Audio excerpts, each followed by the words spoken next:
Right, next one, Nissan Micra.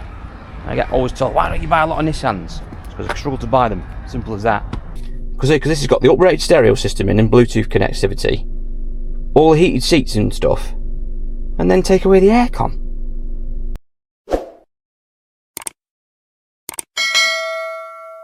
Right, before we start today's video, give you fair warning, less than 7 days to go now until the conclusion of the latest Car UK raffle, where you can win this stunning Ford Focus ST2. This stunning example, unmolested, 250 brake fast forward can be yours for just £1 a ticket. It's an absolutely lovely example that I've picked up and I've minted up for you. Had all sorts of paint done to it, wheels powder coated, all suspension change. It's a proper out the box example. Goes like the wind, and I say can be yours for just £1. Now the draw is going to take place on Monday the 6th of October. And to get involved in order to win this fantastic fast forward, you need to get yourself in the link description or in the comment section. Click on the link, go over to RAFFLE, who host our draws for us, and you can get hold of your tickets. Or alternatively, scan that QR code on screen now. That'll take you over to RAFFLE where you can buy your ticket.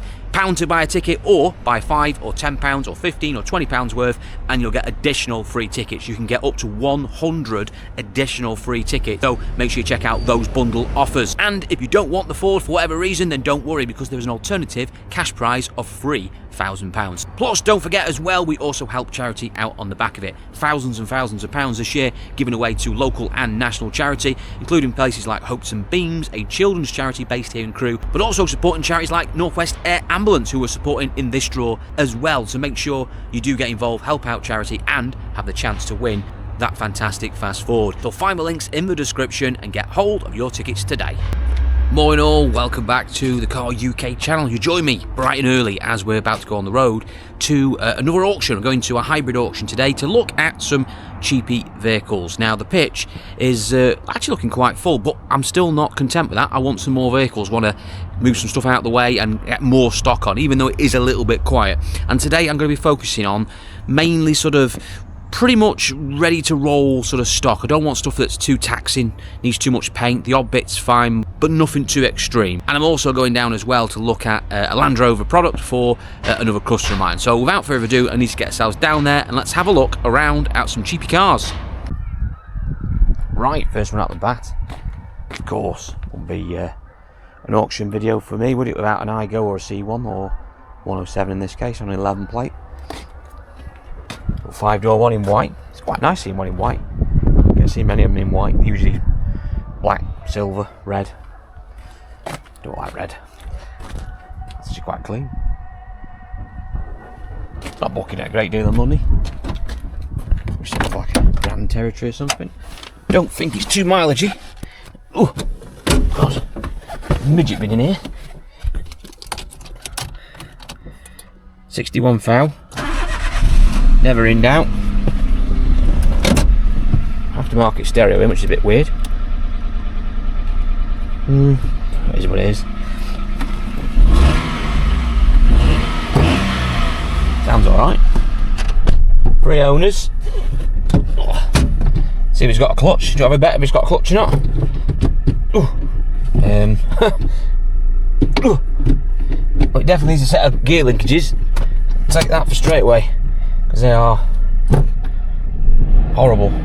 Oh God, that clutch is. I think that's more the cable. It is high, but the clutch cable feels awful. Really snatchy. See if it stalls.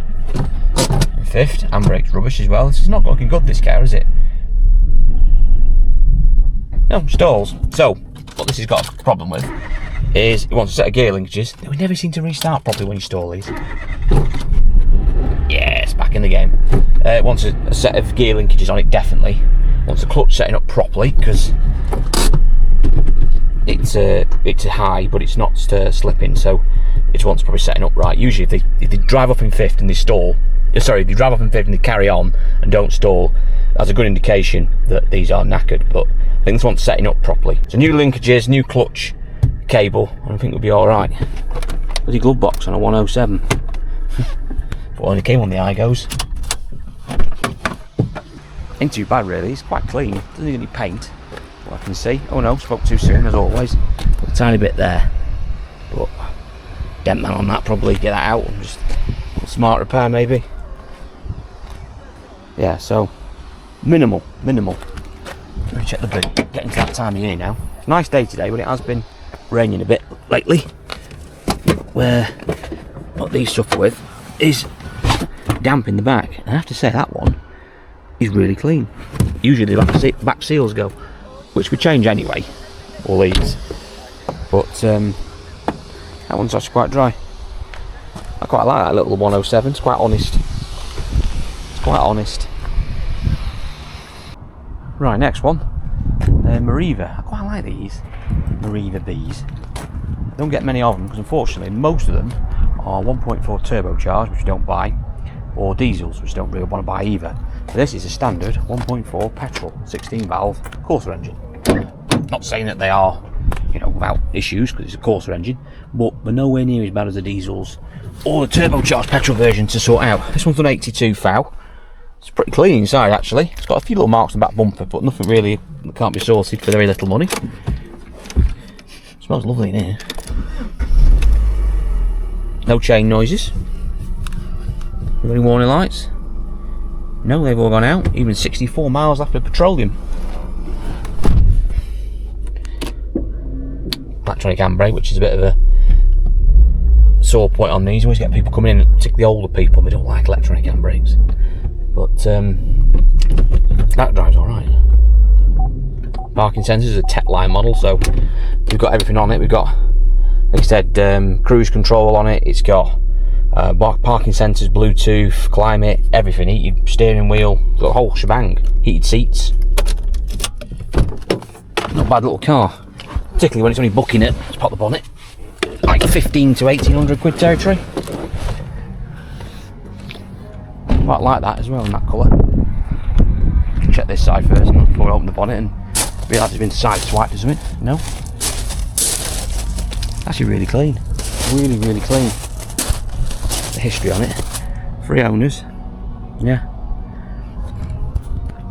Needs a logbook applying for, which is a shame. Might turn up. But underneath we've got fresh coolant in it. Not too bad actually, no leaks or anything. I quite like that. Next one I'm looking at is an Evoque, which I'm looking at for potentially a customer of mine, but I've always got places for Range Rover Evoques. 3-door one, typical broken key as always on the Evoques. Little bit of damage on the wheel, a chunk in the tyre missing. White again. 3-door, which are a bit hit and miss, the 3-doors, but it is a nice one. It's got pan roof and it is very clean. Wheels aren't the best. The wheels could do with probably refurbing. Oh blimey, we've got a big piece of trim missing. It's been caught down here, so it wants a whole new trims for the bottom there, doing plastics. Looks worse than it is, that's just the trim is missing. Badges are knackered as well on the back, they're all falling to pieces. It's all mainly cosmetics and stuff.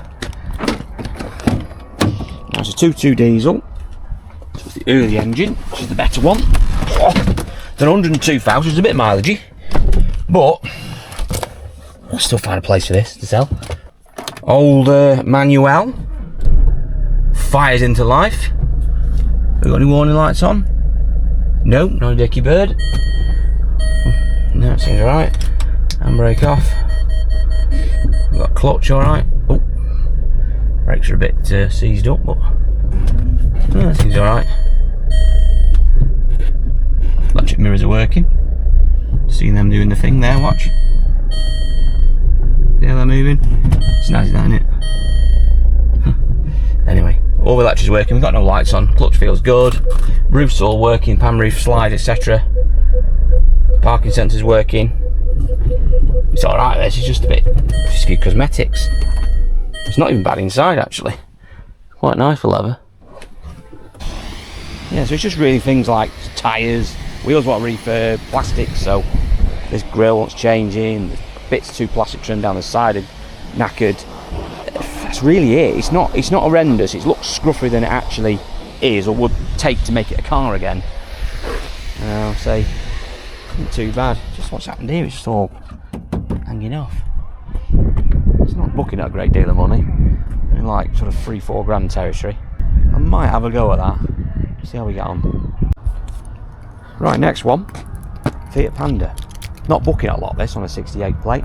It's only booking about between 16 to 1800 quid, 2 grand potentially on a good day, which is very cheap. Now it is only a pop model, but it's 68 plate, it's not particularly massively old car, is it? 6 service stamps, 2 former keepers. I do alright with these. Sold a couple of these this year, and they don't really hang around. It's alright this. A few little very minor touch-ins, but we're not talking anything too serious from what I can see. Want to see anything else? Oh, a tiny little bit down there. They do seem to go, these. I've noticed on the Pandas. Bottom of the door edge is here. We go there.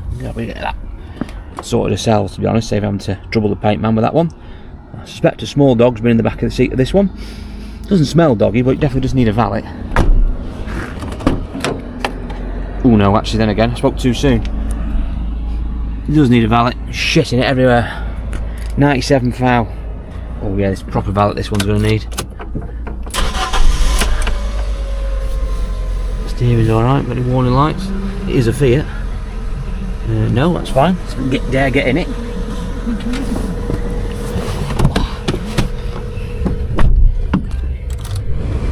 It's working. Oh, tail clutch is sharp.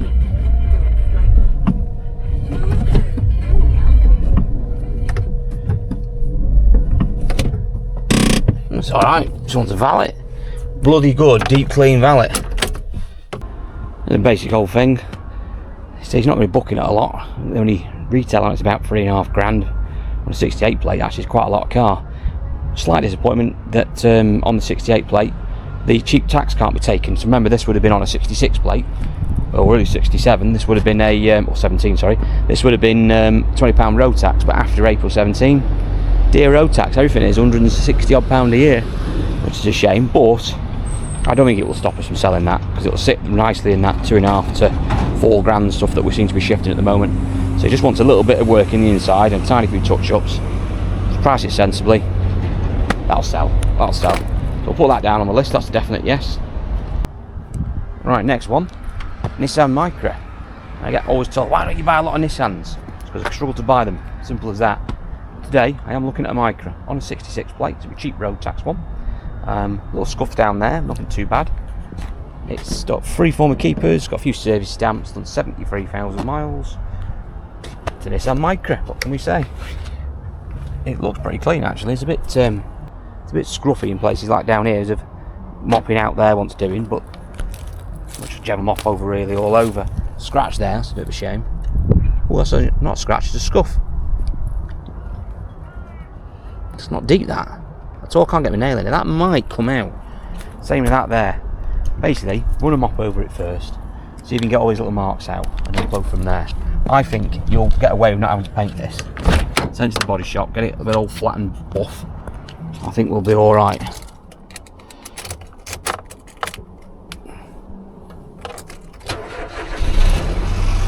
Ooh, a little bit of a chain noise when we started then. Very slight chain noise. There's a 1 litre 3 cylinders on these, if I remember rightly. These aren't the older 1.2s, which also used to suffer with change for problems. Steering's working. I'll make sure on Nissan Micras, because some of these were prone to steering issues. Oh, handbrake was a bit crap. And the engine's fine and gearbox is alright, and clutch is good. Just a little rattle on start up, so you might have to put a chain on this. See how you go first. We're just checking the oil, change maybe a flush out on it, and see. Sometimes you get lucky, but I suspect you might be putting a chain on that. Yeah, that's not too bad really. 1700 to 2 grand is the sort of target on that. Bear in mind it needs a chain, or potentially will need a chain. Just got to be too mad with it. I suspect they'll be in Nissan Micra. They always seem to swim the channel at auctions, Nissan Micras. So I think you will have to spend pay cap clean money for it, even though it isn't technically clean. But we'll see how we go with that. We'll put it down, but no issues with buying it. I just don't think we'll win it for sort of sensible money. So I don't want to pay top money for a car that wants a timing chain on it. Right, Corsa, done 73 thou, 2 owners. 800 quid to 1200 quid territory, I'd say. It's all very clean, this. Looks very, very clean, this side. What a lovely thing. Oh, wow, proper thing, this. You get an inkling for some cars, look at them and think, that's a proper looked after car. So clean. Oh, I spoke too soon. Look at that, tiny bit down there. On the arch lip. I'll have that done. Definitely have that done. Yeah, the rest of it's alright. Just a tiny bit of paint there then. Inside, it's really clean. Look like it's not been abused, it's just looks like it's been cared for within reason. Budget's allowing. 173 thou. 1.2 petrol. No chain rattle. Oh, look, that's always a good sign when it's full of petrol. Full of petrol, not skinflint. Handbrake wants adjusting. No air conditioning. It's weird. Look at that for a minute. So it's got heated steering wheel, heated seats. It's got connectivity, but no aircon. It's like, that can't be right, surely. It's like someone spec'd or asked for it to be taken off. That's weird. Because this has got the uprated stereo system in and Bluetooth connectivity. All the heated seats and stuff. And then take away the aircon. That's weird. A strange one, that. I've never seen that. Right, anyway, let's check the bonnet.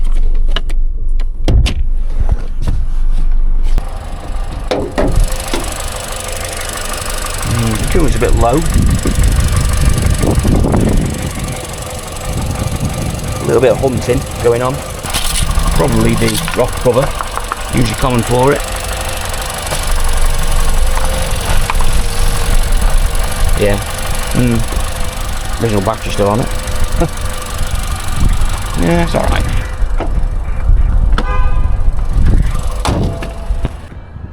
Right, next one, conveniently is next to it. Little Clio in black. Sun is showing up quite a few marks on this, but it'll dull out. Just wants a bloody good mop. A bloody good mop. Is it parked in a hedge? A little bit. Ain't too bad. Opposite side's about the same, so just want to mop. I tried buying one of these a few weeks ago from this auction, and I didn't get a bloody soft near it. Didn't get anywhere near it. Oh. Let's see if I can try and buy this one. Now it's booking for 93,000. It's got more mileage than the last one I was bidding on. It's a 1.2 petrol, and it's booking at around 2,300 quid, 1,800 to 2,300 quid. It will not do 1,800 quid. It'll probably do, like I said, 250, somewhere around there. Clutch is good. Vero clutch is a quite renowned petrol one to being quite high anyway, but that's actually nice and low. It's alright, tablet working. Yeah, that's all working, that's good. The electric window's working because it is a Renault. Yeah, that's all good. It's got cruise control on it and stuff, and aircon. A little bit of wear on the silver there. We'd buy one of them, I'm sure. We'll take it off and re-chrome it with a bit of spray. Head on for an aerial.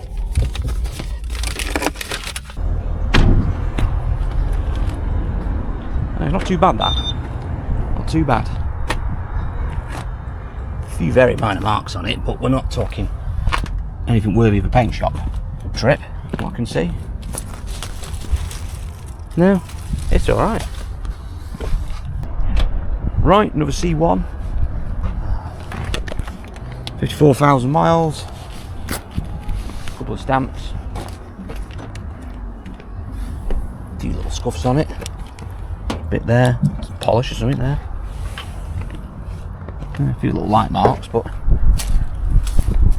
don't think you'll need a trip to the body shop. No, just a few little marks. They'll rub and buff out, they will. Set wheel trims, they're horrible, they're all battered. Telltale sign there, see moisture in there? Pads behind here are gone. That's water inside the lights, which would probably mean, possibly, the boot could be wet.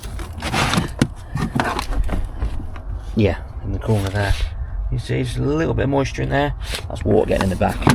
So this is an example of one where definitely needs these lights coming out.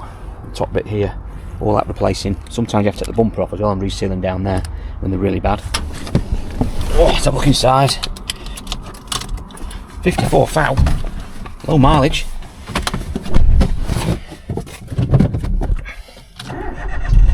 Never in doubt.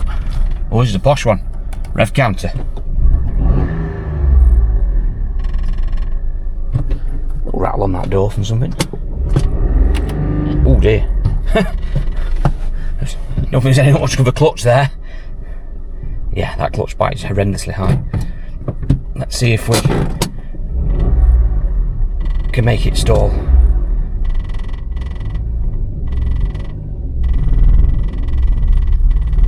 Yeah, see how it's driving off. It's by itself. That's not a good sign.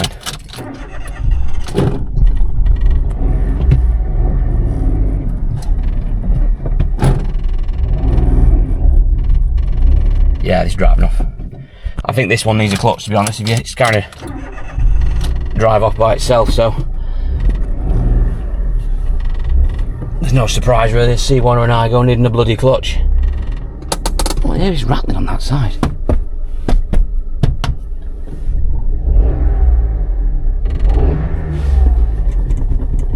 Something rattling down there. Not sure what it is, but it's doing me head in. Anyway, clutch aside, which might bother some people, but it really doesn't bother us at all because we're just so used to doing them on these and they're dead quick to do. This isn't actually a bad car. It's got an average of about 1100 to 1400 quid on it, and for what I can see, it wants a clutch in it, which will cost us about 40 quid. It wants polish up and the general sort of service bits will do to it, and a set of trims. That's really it. So yeah, there's not really too much wrong with that. Oh, and the pads in the back won't change, we do all them anyway. It's not a bad car, really, for what it is. On a 62, full facelift, they still sell well. 20 quid tax, cheap motoring. Yeah, definitely top of the list, that one. Right, well, I've only looked at a handful today, but every single one of them I've looked at, I'd buy actually. I'd definitely would be bidding on. There's nothing there today that's scared me a bit, or I've gone, ooh, no, not for us, and we've thrown the keys back. Because usually we come and look at 20 cars, and I'd say might end up bidding on 7 and you win 3. So to come and look at what, 6 or 7, and potentially look to buy 6 or 7, not too bad. So we'll see how we get on with those actual sales tomorrow. So this is like a hybrid setup, so we come and look at them today, and then the bidding's online tomorrow. So I'll let you know how I get on with those later on in this video, once we've been online and try and buy them. But in the meantime, I've also got a car to pick up, a Mazda CX-5, I think it is, which I'm going to try and find and try and get home because it's a bit poorly. Right, got the key. We'll find me a poorly Mazda. Oh, it's right in front of me. So, bought this. This is not for me. This is for a customer of mine. I'm not a great fan of the 2.2 diesel engine which is fitted in these Mazdas. They're not very good. They suffer with DPF problems, which is exactly what's wrong with this one, as we'll get to in a minute. But for my customer where he's going abroad, this will be ideal for him. So he wants a bit of bodywork doing to it, mainly just a few scuffs here, wants sorting out. Door on the opposite side, a couple of wheels want refurbing as well. Yeah, some wheels want refurbing. Door's the obvious one. That wants the dent man on it, and then send him to the paint man, get him to sort the door out. But that's easy for us, we've done a lot worse than that. For some reason, it's got 2 all-terrain tyres on the back and then 2 all-seasons on the front, which is a bit strange, but never mind. Inside, actually quite nice. It's automatic, which is not say rare, but most of these are manual I've ever come across. And it wasn't a particularly dear car, it was only about 2 and a bit grand, I think it was, maybe 2.5 grand with the fees. But the main problem with this, put my trade plates down, is we've got a DPF issue, which is what this engine is absolutely renowned for, what causes all its half its problems. So we start this up now, fires into life, never in doubt. Engine itself actually sounds alright, but we've got engine inspection required, and then it comes up with DPF light, or it certainly did do the other day when I was in it. There we go, salt accumulation in DPF too high. Yeah, so I'm going to have to try and drive this back, and hopefully we can get it back in one piece. I suspect it's going to be in limp mode, so I'm not looking forward to the drive back, but you never know. We'll see how she performs. If we can get it back in one piece, we can get it sorted. Now, as I say, these regen systems on these are appalling. There's just some DPF systems that are better than others at doing regens, which is what they're designed to do when you're driving sort of like above 50 mile an hour. I don't know what the problem is with these Mazdas, but they just seem to be horrific for actually trying to carry out that process and end up filling, like in this case, I've to check the oil on this, fills diesel up into the sump, and you end up getting the oil level going further up, and it's not good. You've got to be very careful with them. Now for us, this isn't going to be a major issue because, well, it's not our car, we're not retailing it, but where it's going to be going to for our customer who's bought it, they don't care about the regen system. They'll have it all removed and taken away, deleted, because they can do that where the country that's going to. So all I've got to do is just get it back to the workshop and then just get that all sorted for them and then sort the paint out, make it a car again, and then say you can get shipped off. That's what we've got to do with this one. Would I buy one of these to retail in the UK? No, because of that regen system. Now, I know people who have had these removed, these regen systems, and actually these perform really, really well. That is really one of the major faults with this engine. Get rid of that DPF system, and actually they're very good cars to drive. But that's not legal to do here. So it'd be a case of having to sort out the DPF system, you know, might want a sensor on it, could want a whole new DPF itself, which are really expensive to do. And they're just not renowned for reliability, so I don't buy them, which is a real shame because, say, they actually are really, let's take a look around, really, really smart cars. And I've driven a few of these and they drive excellent. But hey ho, it is what it is. Anyway, let me get back to the ranch. I'll let you know how we get on, and also how we get on with today's vehicles we've just seen at the auction. Right, next day. How did we get on at the auction? Well, I'll tell you about that in just a few moments' time. First of all, Mazda drove back, pretty uneventful, to be honest with you. A little bit of noise at the back, but I suspect it was those great big knobbly tyres that it's got on it. But other than that, it was fine. Engine was all right, didn't blow up. Also, gearbox was fine. Not really got any great concerns. It wasn't even in limp mode, strangely. It actually drove really, really well. But it definitely needs that DPF looking at. So we're going to get that sorted in the next few days. But otherwise, pretty happy with the car. Got it back in one piece, that's the main thing. Now, how do we get on at the auction? Well, the bidding has finished a few hours ago, and I've got the invoices here, and we actually have won 5 vehicles from the sale. And I've got invoicing for 4 here, I'm waiting for 1 more to go through, but I'll go through what we have won. Now, I'll say first off that I'm happy with 2 of the vehicles that I've bought. I've got them at sort of right money. I'd say 3 actually. 2 of them I've probably overpaid. In fact, there's no question about it. I have overpaid for them, but I still think they're worth it. I still think we'll get a good margin out of them. We'll sell them pretty quickly. So I was willing to pay a little bit more for them, even though reality, we have overpaid. That's the reality. However, I have to say the auction itself was really tricky. With the exception of 1 or 2 cars, which I've got here, most stuff that I was looking at was really, really difficult to buy. Start off with some Igos and C1s we saw there, or the C1s and 107, wasn't it? Both of those went way in excess of their cap figures. I think the first one did, what, about £400 over cap clean, and the other one did about £300 over cap clean. So we say we weren't going anywhere near those sort of money. I can still buy C1s and Igos 107s at reasonable money, so I'm not going to overpay for them because we get offered them all the time. Which is a shame because we would have sold them pretty much straight away. And at the moment, although I've got a couple in the pipeline, we haven't got any actually on the pitch of the older style Mark 1s. But never mind. We'll get hold of some next week. Now, let's move on to what we did manage to win, which was, we'll start off with at random, Vauxhall Mariva. So the Vauxhall Mariva, that was one I was wanting to buy today. That was my top of the list. We do really, really well with those second generation Marivas. I only buy the 1.4 petrols as mentioned because the 1.4 turbo engine is shockingly bad and the diesels are not much cop either, to be fair. So I just buy the 1.4 petrol, and that one being a Techline model, it was in reasonably good condition. I was hoping that we would get it, and we did, and we bought it, including all the fees. It came in a shade over £1,900, which I'm actually reasonably happy with. I know roughly what we'll get for that. That's going to be sort of a £3.5 grand car, maybe slightly under that. So we're actually going to get more of an average margin out of it. There will be a little bit of VAT to come out of that, and probably will have to spend a couple £100 on it, but that will do just nicely. That will be a really good car for us, and like I said, we've sold a few of those, and they always fly out the door. Very spacious, but still small, boxy family vehicle, so pleased with that one. The next one, which I did pay slightly over, but again, I thought, sod it, I'm going to go with this one, is the Renault Clio.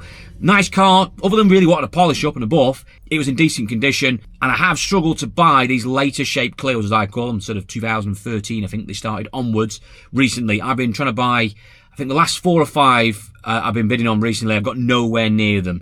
I only really buy the 1.2s or 1.5 diesels. I might buy a 900cc version, the turbo version. If it was on the lower end of the miles, I wouldn't buy a high mileage one. This one's done 93, but the 1.2 engine doesn't faze me at all. It's reasonably good, decent engine, been around for many, many years.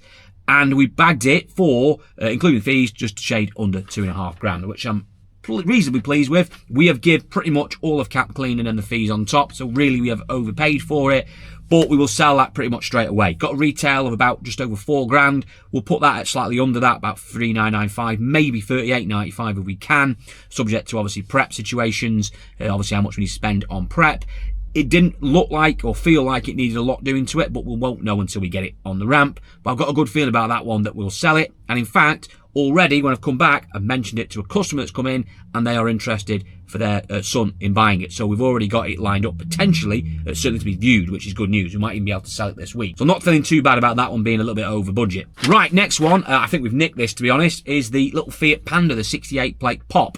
We actually bagged that for just a shade over 1,900 quid with the fees. Now I think that was really cheap. Now fair enough, it's done 90 odd thousand miles, which is a little bit over average to say the least. However, we do sell a lot of the Pandas, and most of them I sell anyway are sort of between 70 and 80, 90,000 miles. Granted, usually a few years older, but we get around 2,995 for them, 3,295 in that pop form. Bear in mind that is a base model version, so you haven't got things like aircon and stuff. But they're still good sellers, practical cars, and we always get rid of them. They always go. So to get that one for 1,900 quid on a 68 plate, I think it's decent value. Gonna have a retail of about £3,500. So we say we've got a good margin in it. It's got plenty there to sort it out. I think there was a little bit of paint needed on the bottom of the door. Might just have a go at doing that ourselves, save a bit of money. But there'll be other things you'll have to do to it. Might want a belt coming up to that mileage. It might not have ever been done. Other servicing factors. You could end up putting a clutch in it. It is with Fiat. You've got to be wary of that. We'll see when we go on the drive. It could even have a noisy box, because that is not beyond a Fiat, be honest with you. 1.2 Fiats do have are renowned for noisy boxes, so I always factor that in. Now, it didn't feel like it had any issues when I drove it back and forth, but that's not the same as going out on the road. But even so, even if we get hit in the plums on that, we still will be on target, I think, for that one to be make us the right margin and sell it at a proper retail price. We're not got to over egg it or anything like that. I think we'll get that on at £3,500, and I think it will sell pretty quick. Bit disappointed it's a 68, because I'd rather it been a 67. I'd rather have got an older car, slightly older, and have that 20 quid tax, but it isn't to be. If it's over April 2017, you're paying the dear tax. I don't make the rules. Talk to the Russians. Right, next one, Corsa. Now, I'll be straight with you, overpaid for it. I don't know, I've got a good feeling about this car. When I went round it, it was better than I thought it was going to be. A late Corsa D on a 14, Excite model. Bit weird why it's not got no aircon, but it's got everything else on the car, gadget-wise. But I don't know, maybe if that was part of the model range, if anyone knows, if the Excite model didn't come with aircon but came with everything else, heated seats, heated steering wheel, etc., and Bluetooth. It came with all that, and climate, but no aircon. Let me know. I just thought that was weird. Anyway, we got it for, with the fees, 1,800 quid, which is a little bit overbooked to say the least. It should have been more sort of 1,600 quid, but it is what it is. I bought it because I genuinely believe that we can sell that pretty quick. We get asked for Corsas all the time. Now moving on more to the Corsa E's, but we still get asked for Corsa D's. It is a free door. We haven't got any free door Corsas available at the moment, so at least we're going to fill a little bit of the gap, and we can usually trick them up a little bit. Put Apple CarPlay in them. People like that. That's why they like the Corsa E's better, because they've got the sort of tablet stereos in, which the youth like. So we'll do that because it's not particularly expensive to do. Means you can usually put it up for a little fraction more than you would have got. Makes it more desirable to buy as well, particularly, like I said, for younger drivers. So we'll have a go with that. It's done 70,000 miles, so it's not on the mileagey side. I think we'll do all right with it. I don't think we're going to make fortunes out of it. Time you've thrown the usual money you might have to throw at a Corsa, we'd be lucky to make a grand out of it. But it will sell quickly. It will sell quickly, and that's the main thing at the end of the day. It's like the iGos we have as well. We don't mind making a little bit less on them because we know, not saying that anything's guaranteed sale, but it's likely to sell quickly and move quickly. Your money's going to turn around quickly, so you don't mind it. Corsas, whether you like them or loathe them, are good sellers. So reasonably happy with that, but it'd be nice if it was a few hundred quid cheaper. And finally, as well, the Range Rover Evoque. We actually bought that as well. That coming at £3,500 plus little bits on top. But I'll get that. I'm not paid for that one yet because I don't have the invoice, but I'll let you know that in a future update video what we do with that. My customer was lined up for it, didn't come back to me with an answer on it, so I suspect, unless they change their mind in the next 24 hours, that we are going to end up with that car. I'm going to have to pay for it. Now, it may end up going abroad, export, that's usually where we send Evokes, but if it doesn't, then I've got two options. Trade it on. I think I'll be able to make probably a few £100 out of it and make a profit out of it and move it on. Or, and I can't believe I'm saying this, do a dare, try and retail it, because that has got some huge upside on that for me, particularly for me, and the sort of level I deal in. The retail on that is about just shy of £7,000. Now, I don't think that I'd be putting up at that level. I'd be looking more on Auto Trader and trying to find the most comparable car and trying to compete with that one, which probably won't be £7,000 Auto Trader. Might be £6,000, I don't know. But it's definitely not my usual thing that I would try and retail. One is because it's over £5,000, my sort of market, but also it's a Land Rover. However, we are getting used, to be fair, to these Evokes. We do quite a lot of them. We repair quite a lot of them because we export them for a customer of ours. So yeah, we're not phased by working on them. And if you are going to retail one, it's a 2.2, so it's the better engine. It's the more reliable engine. They don't usually give you much grief. And it's a manual, which if I'm going to retail one, I just prefer it to be a manual, because if it's an Autobox one and it goes wrong under warranty or under your consumer rights, you basically stuff. You're not making any money out of it. Any profit you had out of it will be gone fixing that Autobox. Now, I'm not saying that would happen or is going to happen or is likely to happen, but that would be my biggest risk, which is why I don't usually, well, amongst other things, it's a Land Rover, try and entertain retailing them. But I don't know, I'm just tempted by doing that because I think there's a massive upside and I think it will sell. So do you think I should retail that Range Rover Evoque?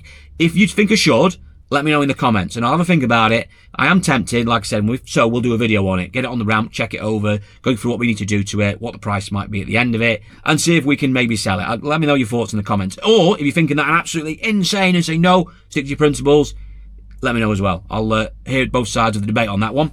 Right, there we are. So, 5 cars bagged. Really happy with that one. I say another auction done and dusted. And some decent stock I thought there. Nothing too tasking, hopefully. So we'll see how we get on with those in a future pitch update video. That isn't the last of the auction action. I am going to be at G3 auctions in the coming days. And I definitely will be filming there. So you're going to have plenty of vehicles to watch there as I go through. Going to go for myself, look at some SUVs.